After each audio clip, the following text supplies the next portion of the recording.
Гэхдээ урд нь энэ гурван мэрэгчлэр Монгол эмч байсан.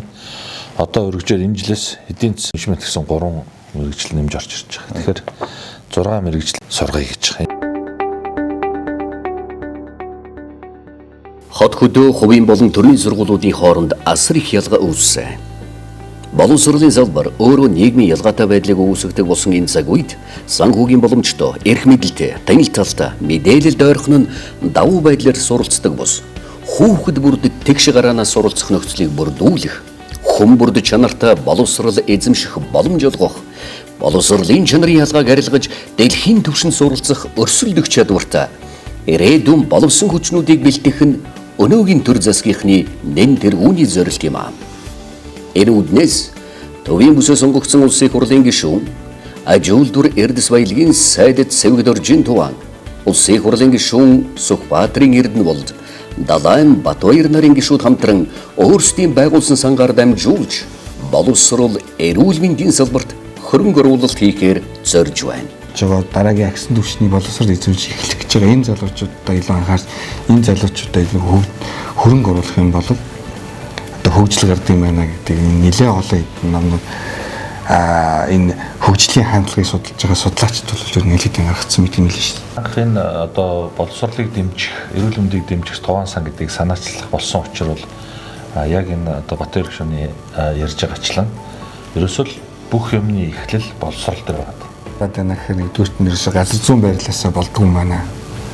Тэ хоёрдугаарт нь юунаас болоод байна гэхээр энэ донд нь боловсролын ялгаа байгаад байна гэдэг нь харагддаг. Улс төрийн тогтолцооноос хамаарат гэдэг. Тэгэхээр бид нар энэ чинь юу ярьж байна гэхээр боловсролын түвшиний тухай ярих болчихж байгаа байхгүй. Тэгэхээр бид нар боловсролдоо анхаарах юм бол хөгжил байгаад байна. Боловсролдоо анхаарах юм бол бид нар заавал энэ хүүтний удирдалтай лэндлок эсвэл хоёр хүн хөрштэй гэсэн бидний одоо сул талууд маань дахиад бид давуу тал болох боломжтой болчих юм билээ л.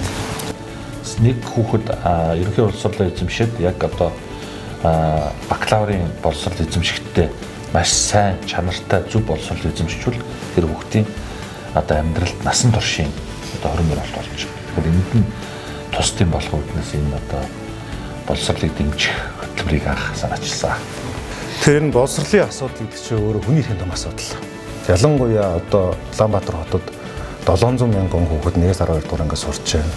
За энэ дотроо бол 14 мянган гаруй хүүхэд хөгжлийн бэрхшээлтэй байна. Одоо яг сурж байгаа хүүхдүүд дотроос дээрэс нь хөдөө орон нутгийн боловсролын хүртээмж хотынхоос хол илүү хоцорсон байна.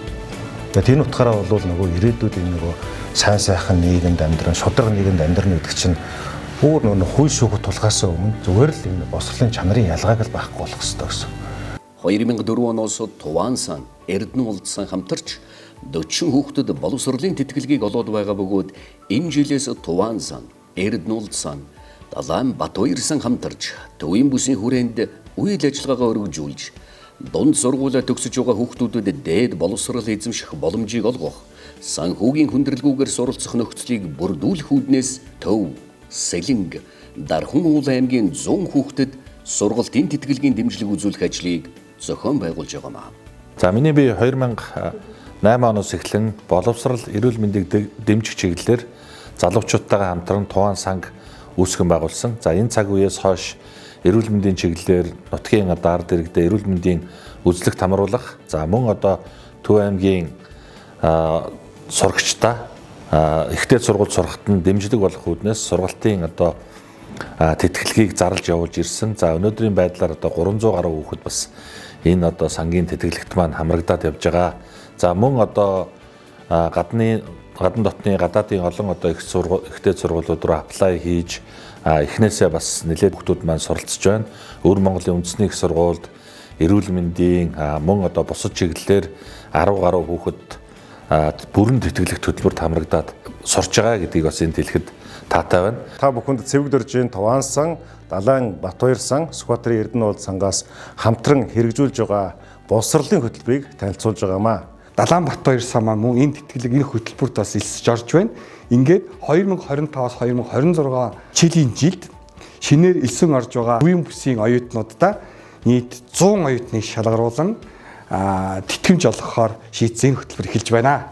Өнгөрсөн жил тойргийнхоо 69369 1-ээс 12 дугаар ангийн хүүхдүүдэд захиавцсан. Тэгээд тун удахгүй төгс ангийн дүнэр маань СТ ерхий шалгалтаа өгөөд бидний тэтгэлэгт хөтөлбөрт хамрагдаарай гэж урья. Та бүхэн тун удахгүй Есийн шалгалтаа өгнө. Есийн шалгалтын чинь үеэр манай одоо тусгаалсан багш нарын баг очиж та бүхэнтэй ярилцлаганд орох болно. Тэгээд ярилцлагандаа та бүхэн хамрагдаарай. Энэ 2025 онд төгсөж байгаа ерхий боловсролын сургуулаа дүүргэж байгаа дүү нартаа зориулаад амжилт хүсмээр байна. Амун цаашдаад мэрэгжлийн зөв сонгоороо ахаад цаашдын амьдралд нь энэ алхмаа зөв тавиараа гэж байна. Боловсрол бол улс орны хөгжил дэвшлийн үндэс юм. Эрдэм боловсролтой эрүүл ширийг бий болдортой их хормж иргэн бол Монгол улсын ирээдүйн баялаг бөгөөд үнэт зүйл юм. Хойч үеийн хүн төрөлхтний хөгжил дэвшилтэд хөл нийлүүлэн алхаж чадхуйц эрдэм боловсролтой их хорно гэсэн зүрх сэтгэлтэй иргэн болон төлөвшүүлэхэд та бидний үүрэг хариуцлага нэн чухал билээ. Бидний хэд цаг бол хөгжлийн гал бадарна гэсэн үг байдаг. Есийн шалгалтанд өндрөөс өндөр амжилтыг хүсэн өрөө та бүхэн хүссэн мэрэгжлээрээ сурах ихтэй сургуулийнхаа урилгыг хүлээж авна гэдэгт итгэлтэй байна. Эрхэм дүү нартаа амжилт хүсье.